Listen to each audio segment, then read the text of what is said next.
ይህ ልሳነ ቃኘው ቲዩብ ነው። ውድ ኢትዮጵያውያንና ኤርትራውያን ወገኖቼ እንደምን ከርማችኋል?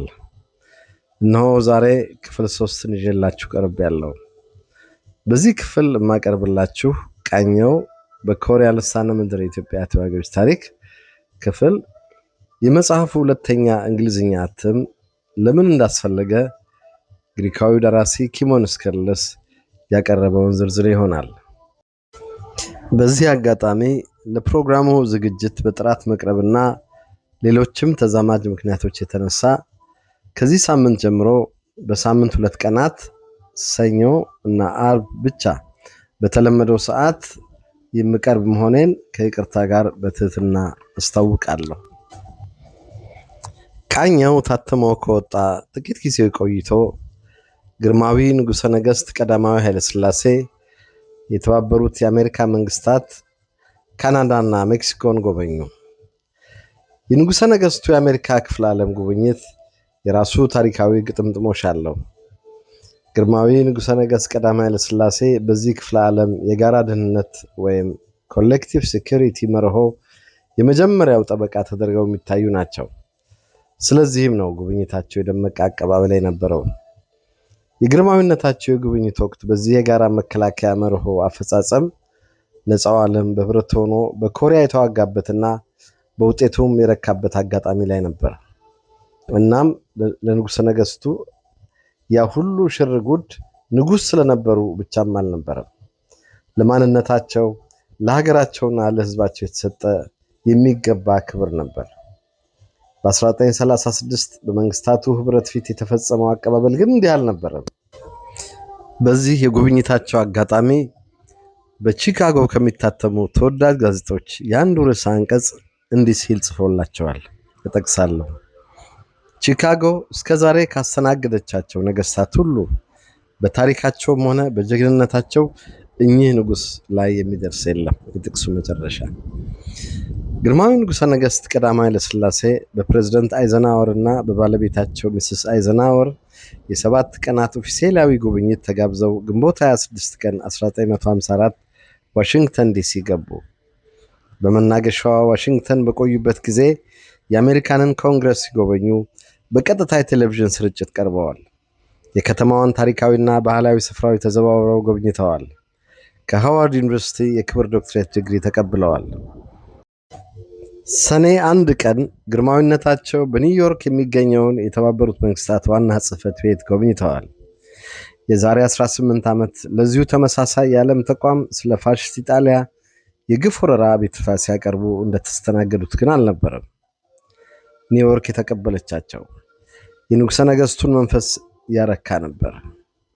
የተባበሩት መንግስታት ዋና ጸሐፊ ንጉሱን ሲቀበሏቸው ባደረጉት ንግግር እጠቅሳለሁ፣ የሰው ልጅ ዓለም አቀፍ ሰላምና ደህንነትን ለማረጋገጥ በሚያደርገው ትግል እርስዎ ግርማዊነቶ በዘመናችን የታሪክ ዳራ ልዩ ምልክትና ነቢይ ተደርገው የሚወሰዱ ነዎት። የጥቅሱ መጨረሻ።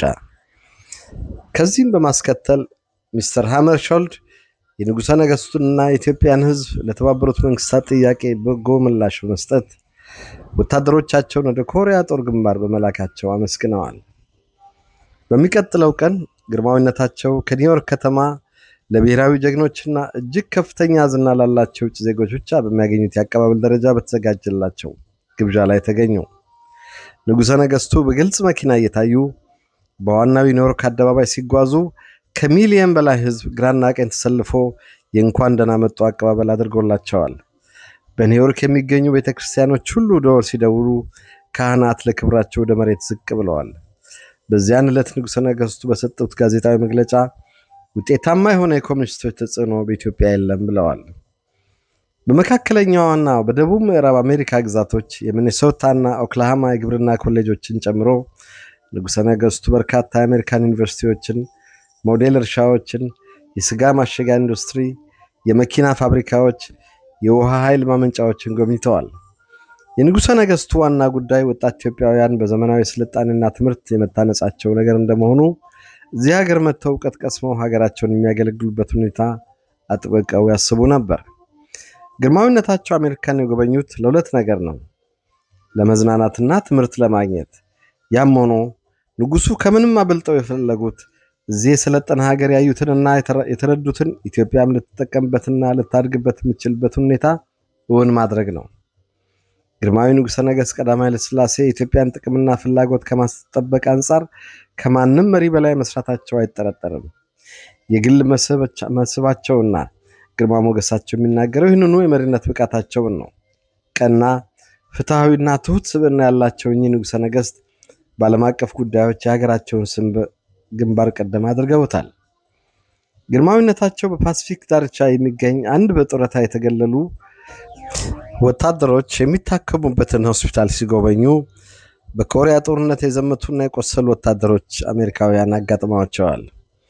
ወታደሮቹ በዚህ አጋጣሚ ለግርማዊነታቸው ኢትዮጵያውያን ወታደሮች ለነጻነት፣ ለፍትህና ለሰላም መርሆች እንዴት ባለ ጀግንነት አብረዋቸው እንደተዋጉና እንደወደቁ በአድናቆት ነግረዋቸዋል። በጆርጂያ ፎርት ቤኒንግ የእግረኛ ወታደሮች ትምህርት ቤት ወታደሮቹ ለንጉሠ ነገሥቱ ካሳዩት ወታደራዊ ትርኢት ቀጥሎ ግርማዊነታቸው የሜዳሊያ ሽልማትና ከዝሆን ጥርስ የተሰራ ዋንጫ ለወታደሮቹና ለተቋሙ ከመሸለማቸውም በላይ በዚሁ አጋጣሚ ባደረጉት ንግግር ኢትዮጵያውያንና አሜሪካውያን ጎን ለጎን በእውነተኛው ጦርነት ላይ በውጊያ ጓድነት በኮሪያ ይተዋወቃሉ ሲሉ ተናግረዋል። በዚህ ትሁት አነጋገራቸው ከዓለም ወታደሮች ሁሉ የሚያስንቀውንና የሚያስቀናውን የወታደሮቻቸውን ነገር ሳያስቡት አልቀሩም።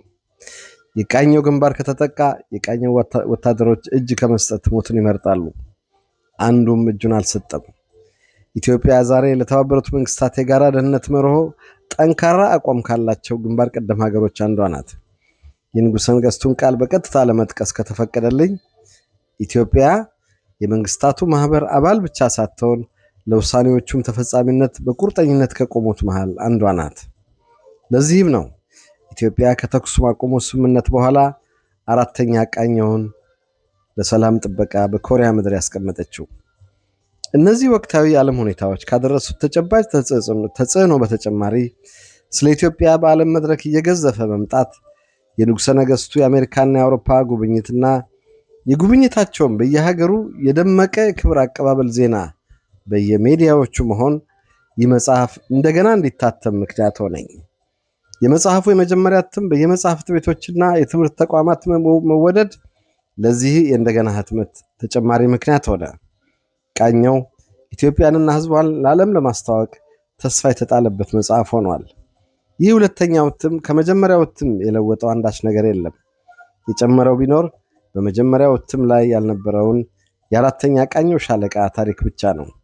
የወዳጆቼ እርዳታና አይዞባይነት ለዚህ መጽሐፍ መድረስ ትልቅ አስተዋጽኦ አለው። ኪሞን ስኮድለስ ህዳር 1954። የዛሬው ፕሮግራማችን በዚሁ ይጠናቀቃል።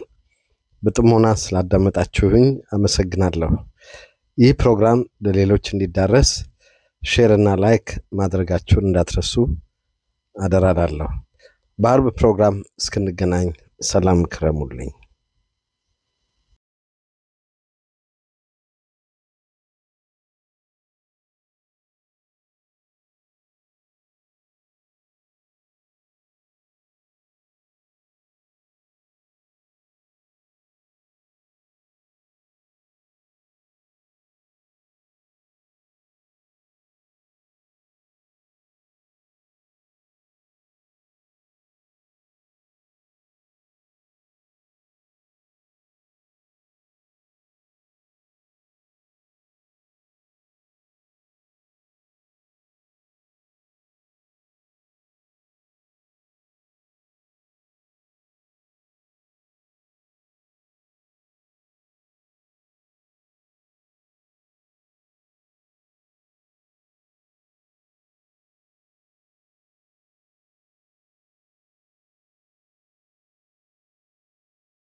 ስለተከታተላችሁኝ እጅግ አድርጌ አመሰግናለሁ። በአርብ ፕሮግራም ተመልሰን እንገናኝ። ሼር ማድረግ፣ ሰብስክራይብ ማድረግ፣ የደወል ምልክቷን መጫን አትርሱብኝ። ይህ ከልሳነ ቃኘው ዩቲዩብ ቻናል ነው። አመሰግናለሁ።